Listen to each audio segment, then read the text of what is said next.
আল্লাহ ছাড় দেয় কিন্তু ছেড়ে দেয় না। আল্লাহ যেই দিন পাকড়াও করবে তাকে কখনো ছেড়ে দেবে না। আল্লাহর ঘরের নবীর ঘরের সম্পদ কখনো ভক্ষণ করতে নেই। এখন আপনি মনে করতে পারেন মাদ্রাসা মাঠের ভিতরে রয়েছে, এই মাদ্রাসা থেকে একটা কল আপনি চুরি করে নিয়ে চলে গেলেন, কিন্তু আমি দেখতে পারলাম না, মাওলানা আব্দুল হান্নান সাহেব তিনিও দেখতে পেল না, এই গ্রামের কেউ দেখতে পেল না, কিন্তু আল্লাহর কাছে সেটা দায়িত্ব হয়ে গেল। তুমি মাদ্রাসার সম্পদ চুরি করেছিলে, দখল করেছে, যেখানে কোরআনের তেলাওয়াত হয়েছিল। আমি বারবার রিকোয়েস্ট করে বলি মানুষকে, আল্লাহর সম্পদের দিকে কখনো দখল করবেন না। দুনিয়ায় তো পাপ করেন অনেক, গুনাহ করেন অনেক, গুনার ভিতরে জড়িত, কিন্তু আল্লাহর সম্পদ রক্ষা করানোর জন্য, কোরআনকে হেফাজত করানোর জন্য আপনি কি করেছেন? আপনি কি করেছেন? কিছুই করতে পারেননি দুনিয়াতে। এই কোরআনকে ই করানোর জন্য, বাঁচানোর জন্য আপনি তো সহযোগিতা করতে পারবেন না, আপনি তো কোরআন মুখস্থ করতে পারবেন না, কিন্তু যারা পড়ে, যারা হাফিজ হয়, যারা পড়ান, তাদেরকে সহযোগিতা করে আপনাদেরকে এই মাদ্রাসা করতে হবে। আপনাকে এটা নয় যে আপনাকে লক্ষ টাকা লাগবে, 10,000 5,000 লাগবে, আপনাকে কিছুই লাগবে না, শুধুমাত্র আপনার দিলখানা চাই। দিলে চাই যে একটা মাদ্রাসা চলুক, মাদ্রাসা গড়ুক, সেখানে কোরআন তেলাওয়াত হোক, আমার এখানে আল্লাহর বরকত এখানে নাজিল হোক। আপনার কিছুই লাগবে না, আমাকে কিছুই লাগবে না, কোনো টাকা লাগে না, মাদ্রাসা চললে কোনো টাকা লাগে না, কিছুই লাগে না। আল্লাহর ঘর, নবীর মাদ্রাসা আল্লাহ কেমন করে চালায় আল্লাহই ভালো জানে। ওই জন্য রব্বুল আলামিন বলে, দুনিয়ার মানুষেরা তোমরা কি জানো? আল্লাহু লা ইলাহা ইল্লা হুয়াল হাইয়ুল কাইয়্যুম। এই পবিত্র কোরআনের ভিতরে সবথেকে সম্মানিত আয়াত হলো আয়াতুল কুরসি। ওই আয়াতুল কুরসির সম্মানের ক্ষেত্রে বিশ্ব নবী সাল্লাল্লাহু আলাইহি সাল্লাম এইরকম করে সাহাবায়ে কেরামদেরকে বললেন। একদিন বিশ্ব নবী সাল্লাল্লাহু আলাইহি সাল্লামের এক সাহাবী জানো বাইতুল মালের কিছু সম্পদ গুলি বিশ্ব নবী সাহাবাকে বললেন, আমার সাহাবা দেখো দেখো, এই রাত্রিতে বাইতুল মালে তোমাদের সমস্ত গুলি সম্পদকে জিম্মেদারি তোমাকে জোগাতে হবে, পাহারাদারি করতে হবে, তুমি এই সম্পদ গুলি যাতে চুরি কেউ না করে নেই, তুমি এই জায়গায় দাঁড়িয়ে থাকবা। যখন রাত্রি গভীর হয়েছে, রাত্রি গভীর হওয়ার পরে সাহাবা বসে আছেন, সেই জায়গায় বসে থাকার অবস্থায় একজন চোর এসেছে। চোর আসার পরে বলতেছে, এইরকম করে সেই সম্পদ তুলে নেবে, লুটে নেবে, এইরকম করে এইরকম করে হাতে তুলে যেন ব্যাগে ভরেছে, ব্যাগে ভরানোর পরে বাড়ির দিকে যাবে। এই সময় সেই লোকটা সেই চোরটাকে ধরে ফেলেছে, ধরানোর পরে বলতেছে, তোমাকে আমার নবীর দরবারে নিয়ে যাব, তোমার বিচার করব। সেই লোকটা কাগজে মিনতি করে, ভাইজান আমার কচি কচি বাচ্চাগুলি রয়েছে, আমার কলিজার টুকরা বাচ্চাগুলি না খাওয়ানোর কারণে মৃত্যুবরণ করতেছে, আমি যদি চুরি না করে নিয়ে যাই তাহলে বাঁচবে না, তারা একবারের মতো ছেড়ে দাও, আর কোনদিন চুরি করবো না। এবারে যে ছেড়ে দিল তারে, দ্বিতীয় দিন আবার এইরকম করে চলে আসলো, আবার তারা ছেড়ে দিল। তৃতীয় দিন যখন এসেছে, সেই সময় ডাকে দিয়ে বলে, ও ভাইজান বলো বলো বলো, তোমাকে একদিন ছাড়ে দিয়েছি, দ্বিতীয় দিন ছাড়ে দিয়েছি, তৃতীয় দিন কিন্তু আর ছেড়ে দেব না, এবারে নবীর দরবারে তোমারে নিয়ে যাব, বিশ্ব নবী সাল্লাল্লাহু আলাইহি সাল্লামের দরবারে নিয়ে গিয়ে তোমার বিচার করব। সেই সময় সেই লোকটা আবার বলতেছে, নবীর সাহাবী আমার এবারের মতো ছেড়ে দাও, আর এইরকম বাইতুল মালের সম্পদ চুরি করতে আসবো না, আল্লাহর সম্পদের দিকে আর কখনো হাত বাড়াবো না। এবারে কাগতি মিনতি করে বারবার, কিন্তু সেই সাহাবী কিন্তু ছাড়তেছে না, বারবার কাগতি মিনতি করার পরে যখন ছাড়ে না, তখন সেই সময় সেই চোর ডাক দিয়ে বলো, নবীর সাহাবী তোমার একটা জিনিস শিক্ষা দেব, সেই জিনিসটা শিক্ষা দেওয়ানোর কারণে তুমি কি আমারে ছাড়বা? সেই সময় সেই সাহাবী বলে, বলো তুমি কি এমন শিক্ষা দিবা? বলছে, পবিত্র কোরআনুল কারীমের ভিতরে একটা আয়াত রয়েছে আয়াতুল কুরসি, ওটা যদি পাঠ করে নাও, পড়ে নাও, তাহলে তোমার এইরকম সম্পদ কেউ কখনোই চুরি করতে পারবে না। এইরকম যখন শিক্ষা দিলেন, শিখানোর পরে বিশ্ব নবীর সঙ্গে সকালবেলা দেখা হয়েছে, দেখানোর পরে বলতেছে, আমার সাহাবী তোমার সঙ্গে কি এইরকম ঘটনা ঘটেছিল? সেই সাহাবী বলে, নবী গো একদিন আমারে বললো, আমি নরম হয়ে গেল দিলটা, দ্বিতীয় দিন বললো, দ্বিতীয় দিনও দিলটা নরম হয়ে গেল, তৃতীয় দিন যখন আমারে বললো তখন নরম হলো না, তখন চোর আমারে বারবার বলতেছে, ও নবীর সাহাবী, তোমার এমন একটা জিনিস শিক্ষা দেব, সেটা শিক্ষার কারণেই তোমার মনটা এমন একটা জিনিস শিক্ষা দিয়ে দেব। সেই সময় বিশ্বনবী বলেন, আমার নবীর সাহাবী বললেন, সেই সময় বিশ্বনবী সাল্লাল্লাহু আলাইহি সাল্লাম বলেন, ও আমার সাহাবী, তুমি কি জানো ওটা কে ছিল, তুমি কি জানো? বিশ্বনবীর সাহাবী বললেন, নবী গো, আমি জানি না গো, দয়ার নবী, মায়ের নবী। বিশ্বনবী ডাক দিয়ে বললেন, ওটা হলো শয়তান। শয়তান তোমারে খুব একটা সুন্দর জিনিস শিখায় গিয়েছেন, ওটা হলো আয়াতুল কুরসি শিখিয়েছে। তাহলে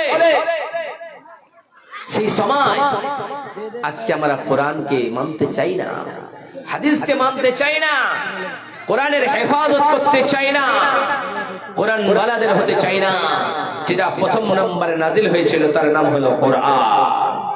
আল কোরআনের প্রথম বাণী পড়ো, আল হাদিসে নবীর কথা পড়ো। আল কোরআনের প্রথম বাণী পড়ো, আল হাদিসে নবীর কথা পড়ো। পড়ে পড়ে শিখো, শিখে শিখে তুমি তোমার নিজের জীবন গড়ো, নিজের জীবন গড়ো। আল কোরআনের প্রথম বাণী পড়ো, আল হাদিসে নবীর কথা পড়ো। পড়ে পড়ে শিখো, শিখে শিখে তুমি তোমার নিজের জীবন গড়ো, নিজের জীবন গড়ো। নিজের জীবন গড়ানোর জন্য আপনি কোরআন পড়ুন, আপনি পড়তে না পারলে আপনার বাচ্চাকে পড়ানোর জন্য মাদ্রাসায় দিন। আপনি মনে করতে পারেন আমার মেয়েটারে পড়তে হয় না, মডার্ন স্কুলে পড়তে হয়, আমার ছেলেটাকে আমি কলেজে ইউনিভার্সিটিতে পড়াবো, আমার ছেলেটা ডক্টর হবে, ইঞ্জিনিয়ার হবে, প্রফেসর হবে। আপনি সেই কাজটা করেন, কিন্তু রব্বুল আলামিন জানায়া দিয়ে বলেন, দুনিয়ার মানুষ রে, তোমরা দুনিয়ার জমিনে কি শিক্ষা অর্জন করবা, তোমার ছেলেটাকে কি শিক্ষা দিবা? ওই জন্যই বিশ্বনবী সাল্লাল্লাহু আলাইহি সাল্লাম বলেন, তালাবুল ইলমি ফরিদাতুন আলা কুল্লি মুসলিমিন ওয়া মুসলিমাত। ও দুনিয়ার নরনারীরা, মুসলিম নরনারী, তোমাদের এই ইসলামী শিক্ষা অর্জন করা একেবারে ফরজ, তোমাদের শিখতেই হবে। কোরআন শিখতেই হবে, হাদিস শিখতে হবে, না শিখলে আপনি কখনোই পূর্ণাঙ্গ মুমিন হতে পারবেন না। আপনাকে নামাজ পড়ানোর জন্য এই মাদ্রাসায় আপনার ছোট ছোট মেয়েগুলিকে পড়াতে হবে, তাহলে আপনার মেয়েটা, আপনার ছেলেটা মাদ্রাসায় পড়ে মানুষের মতো মানুষ হতে পারবে, নচেত আপনার ছেলেটা তো মানুষ হবে না, কারণ ওর ভিতরে কোরআনের জ্ঞান নেই। ওই জন্য রব্বুল আলামিন বলেন, দুনিয়ার মানুষেরা রে, এক বাদশা যেন কোরআনকে মিটিয়ে দেওয়ার জন্য, কোরআনকে শেষ করে দেওয়ার জন্য তার সমস্ত সৈন্যদের বলল, কোরআনকে মিটিয়ে দাও, যেখানে দেখতে বাবা কোরআনকে জ্বালিয়ে পুড়িয়ে ছারখার করে দাও, কোরআনকে বাঁচায় রাখানো যাবে না, কোরআনকে টিকিয়ে রাখানো যাবে না। কোরআন বাঁচবে, কোরআন টিকে থাকবে, তাহলে না ইসলাম বাড়বে। ইসলাম বাড়ানো বন্ধ করানোর জন্য প্রথম নাম্বার কোরআনটারে বন্ধ করো, কোরআনটারে জ্বালিয়ে দাও। এই পৃথিবীর ভিতরে যতগুলি কোরআন রয়েছে সমস্তগুলিকে জ্বালিয়ে দিল, ছারখার করে দিল। ছারখার করানোর পরে ওই বাদশা সহ তার সঙ্গের সাথীরা আসতেছিল, আস্তে আস্তে যেন কোরআনের বাণী শুনতে পেল। কোরআনের বাণী শোনানোর পরে বলে, এই জঙ্গল থেকে আবার কি আওয়াজ আসে? ওরা দেখতে পেলে একটা ছোট্ট বাচ্চা কোরআনের তেলাওয়াত করতেছে। কোরআনের তেলাওয়াত করানোর কারণে তারে ডাকানো হলো, তারে নিয়ে এসে বলতেছে, ও বাচ্চা, বলো বলো বলো, তুমি কি তেলাওয়াত করতেছিলা? সেই বাচ্চাটা ডাক দিয়ে বলে, ও বাদশাহ, তুমি যে কোরআনকে মেটানোর জন্য শত চেষ্টা করেছিলাম, ওই কোরআনকে বাঁচানোর জন্য আমি নিজেই বাচ্চাটাই যথেষ্ট হয়ে গেলাম। এবার বলতেছে, বাচ্চারা, তোরে যদি মেরে ফেলে দিই, তোরে যদি জ্যান্ত মেরে দিই, তাহলে বাঁচাবি কোথায় বল?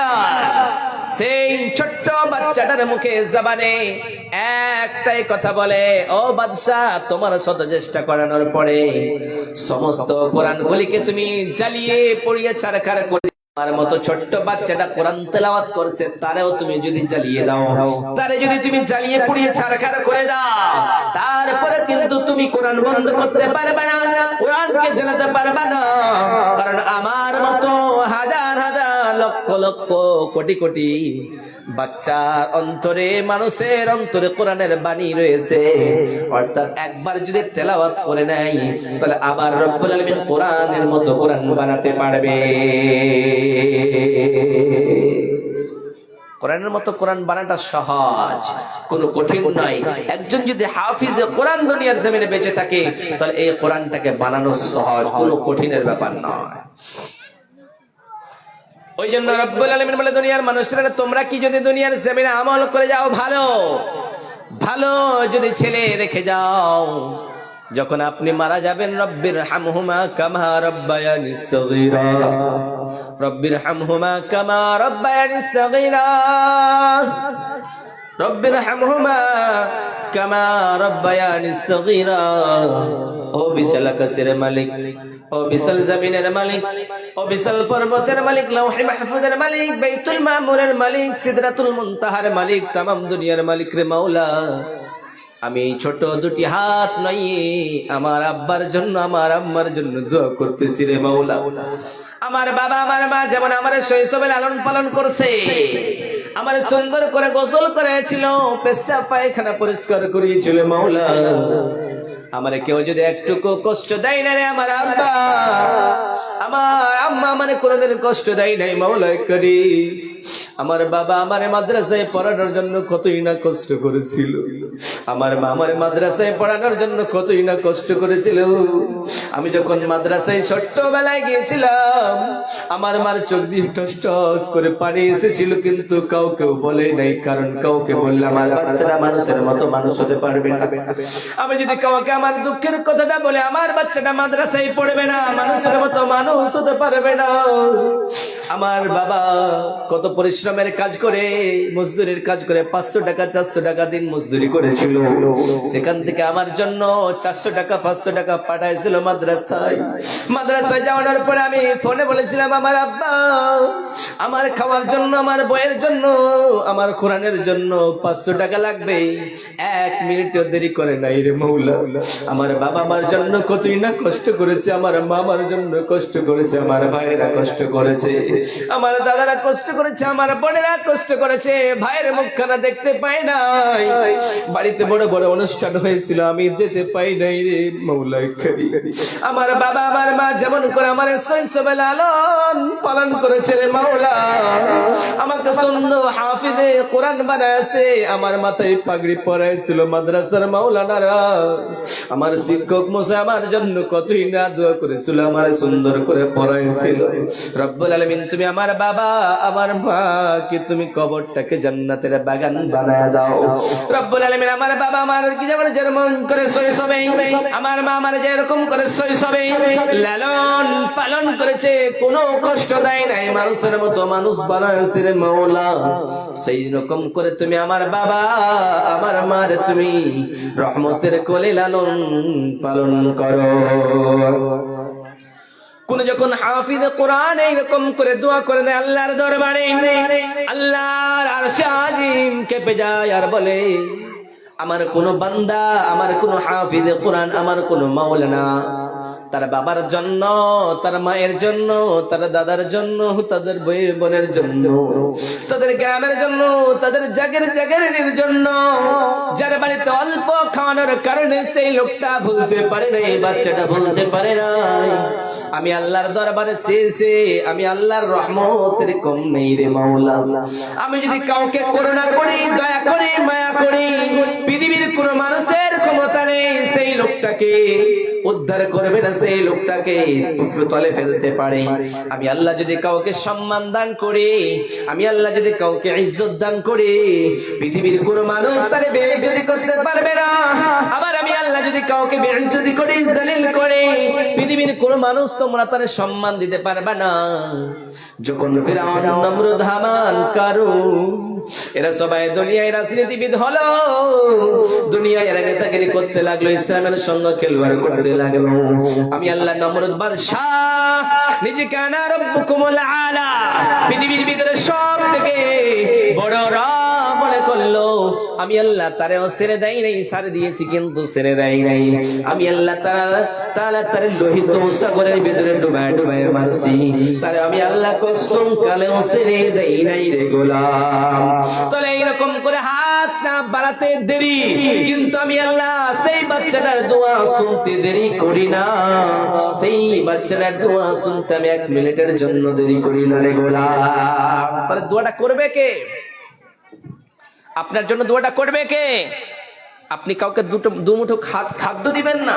আপনার বাড়িতে যদি মাওলানারা একটা বাচ্চাকে নিয়ে যায়, আপনার জন্য সৌভাগ্য, রহমত এসেছে আল্লাহর রহমত না থাকলে আপনার বাড়িতে, আপনার গলিতে, আপনার বাড়ির পর্যন্ত কোনো আলেম একটা ছোট্ট নিষ্পাপ আল্লাহর ফেরেশতা বাচ্চাটাকে নিয়ে যেত না।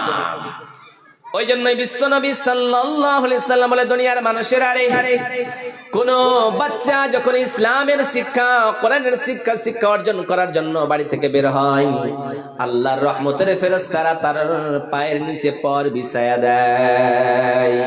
ওই বাচ্চাদের জন্য মাছের জলের মাছগুলিতেও দোয়া করতে থাকে, বনের প্রাণীগুলি দোয়া করতে থাকে, পিপিলিকাগুলি দোয়া করতে থাকে, রব্বুল আলামিন সেই বাচ্চাটার তুমি বিপদে ফেলে দিও না। তাহলে মাদ্রাসার গুরুত্ব রয়েছে, কোরআনের গুরুত্ব রয়েছে, হাফিজে কোরআনের গুরুত্ব রয়েছে। আপনার এলাকায়, আপনার গ্রামে, আপনার পাশে একজন 3জন বাচ্চা আজকে হাফিজে কোরআন হবে, আপনি নিজেই দেখতে পাবেন এই এলাকার জায়গাটার নাম রোশন হয়েছে, এই জায়গার সম্মান বেড়েছে, আল্লাহ বাড়াচ্ছে। ইসলাম নাকি ওরা আসেনি?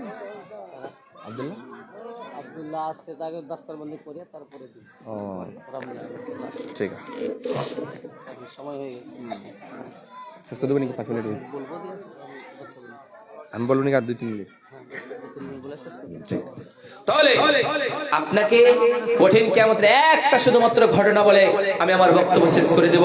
তাহলে আপনার কেউ নয়, কাল কিয়ামতের কথা একটা নেকির জন্য আপনি আপনার ছেলের কাছে যাবেন, ভাইয়ের কাছে যাবেন, বোনের কাছে যাবেন, কেউ দেবে না। ওই জন্য রব্বুল আলামিন বলে, দুনিয়ার মানুষেরা ইয়াউমা ইয়াফিরুল মারউ মিন আখিহি ওয়া উম্মিহি ওয়া আবিহি ওয়া সাহিবাতিহি ওয়া বানিহি। কঠিন কিয়ামতের দিনে, মুসিবতের দিনে, যেই দিন বন্ধু বন্ধুরে বলে পরিচয় দেবে না, ভাই ভাইকে বলে পরিচয় দেবে না, মিজানের পাল্লাই গুনার পাল্লা আর নেকির পাল্লা গুলি এক জায়গায় রাখানো হবে। আপনার যদি একটা নেকি কম পড়ে যায় মিজানের পাল্লায়, তাহলে একটা নেকির জন্য সবার কাছে যাবেন, ভাইয়ের কাছে যাবেন, বোনের কাছে যাবেন, দাদার কাছে যাবেন, মায়ের কাছে যাবেন, প্রাণের স্ত্রীর কাছে যাবেন, নিজের ছেলের কাছে যাবেন, কেউ কিন্তু দেবে না। সেই দিন সবাই নাফসি নাফসি করবে। কঠিন কিয়ামতের দিন, মুসিবতের দিন, সূর্যটা মাথার উপরে আসবে। সূর্যটা মাথার উপরে থাকানোর কারণে মাথার মগজগুলি ভাতের মাড়ের মতো গলে গলে যেন কানের ছিদ্র আর নাকের ছিদ্র দিয়ে বেয়ে পড়তে থাকবে। সেই দিন সবাই বলে, পালাবো কোথায়? পালাবার তো জায়গা নেই, শুধুমাত্র আল্লাহর দরবারে। ওমা হুমানহা বেগাইবিন, কেউ কিন্তু অ্যাবসেন্ট থাকবে না, সবাই প্রস্তুত থাকবে। সেই সময় রব্বুল আলামিনের কাছে আল্লাহর বান্দারা বলবে, আমরা এমন কোন জায়গায় গেলে সুপারিশ পেতে পারি? সবাই বলবে, আমাদের পিতা আদমের কাছে গেলে মনে হয় আমরা নাজাত পেয়ে যেতাম। সমস্ত লোকেরা সাইয়েদনা আদম আলাইহিস সালাতু ওয়াস সালামের কাছে গিয়ে বলবো, আদম, ও আমাদের পিতা আদম, আমাদের জন্য একটু আল্লাহর দরবারে সুপারিশ করো।